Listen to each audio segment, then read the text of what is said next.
chit-chatting with people, and he goes, how'd that happen? I go, what do you mean? He goes, how'd your son wind up in the military? You didn't hear? Dick Cheney broke into my house and stole him right out from underneath. That whole volunteer army thing, another government lie.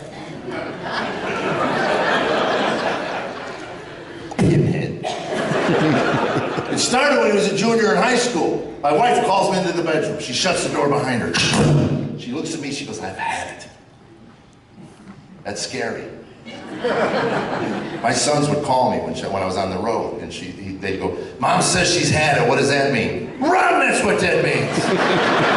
Get out of the house, you'll be wearing aprons and scrubbing baseboards with toothbrushes, run! She calls me to bed, I've had it. I said, about what? She goes, that boy. I went, because it wasn't me. Every husband in this room knows what I'm talking about. Your wife has certain phrases, and you start going through the mental Rolodex in your head. Geez, there's no way she knows about the Scotty Cameron putter. No way. So I said, what's the problem with the boy? She said, I am sick and tired of trying to shove an education down that kid's throat. It's all we can do to get him to go to school. When he's at school, it's all we can do to keep him awake. Homework is a joke. I don't know, I'm just so fed up. I said, well, let's back up. I said, what kind of student were you? And Tammy looks at me, she says, I was an awful student. I said, well, God knows I was an awful student.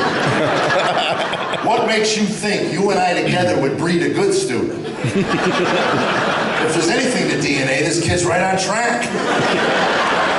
You heard him tell a joke, his timing's impeccable. I said, what do you want me to do? She said, I want you to go out there and find out what he's going to do when he graduates high school, if he graduates. He's not going to live here the rest of his life. You got to do something with your life. I'm so mad at him, I can't even look at him. I said, all right, I'll talk to the boy.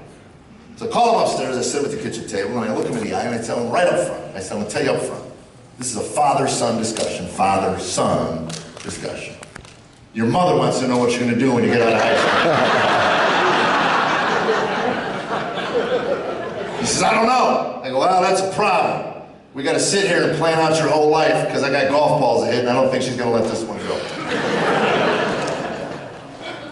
Got a piece of paper, put a big line right down the middle, wrote on one side, what do I like? Wrote on the other side, what do I don't like? Started listing things, got down to ROTC. I don't know about Ohio. Tennessee has a wonderful ROTC program in the high schools. My boy had been part of that for 3 years, and I said, you like that? He goes, I dig that. You like Sarge? Like Sarge. Had some friends that joined the military. I said, well, maybe you should consider the military when you get out of high school. Give you a chance to mature a little bit. We started writing out some of the benefits, you know, the maturity, that makes a few bucks, put some money away. Maybe you'd even like it, and you get the career, you get 20 years, you get full pension, you start another career, you know, all the benefits, GI Bill, and then the negatives, you know, people shooting at you know. Pretty big negative. Somebody grabbed me after a show one night and said, I can't believe you pushed your son into the military in the middle of a war. I go, do you know him?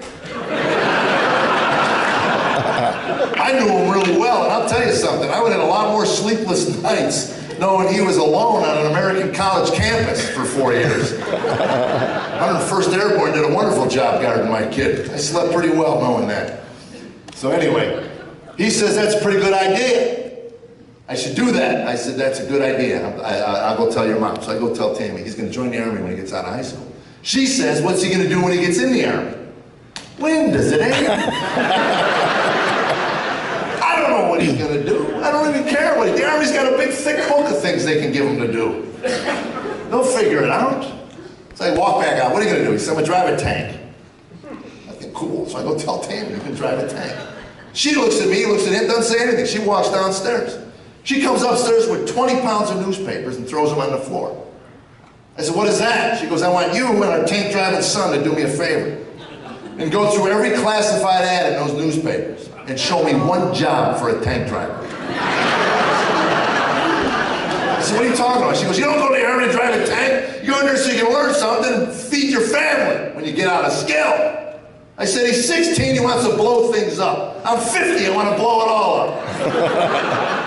Started with a ball jar and dry ice.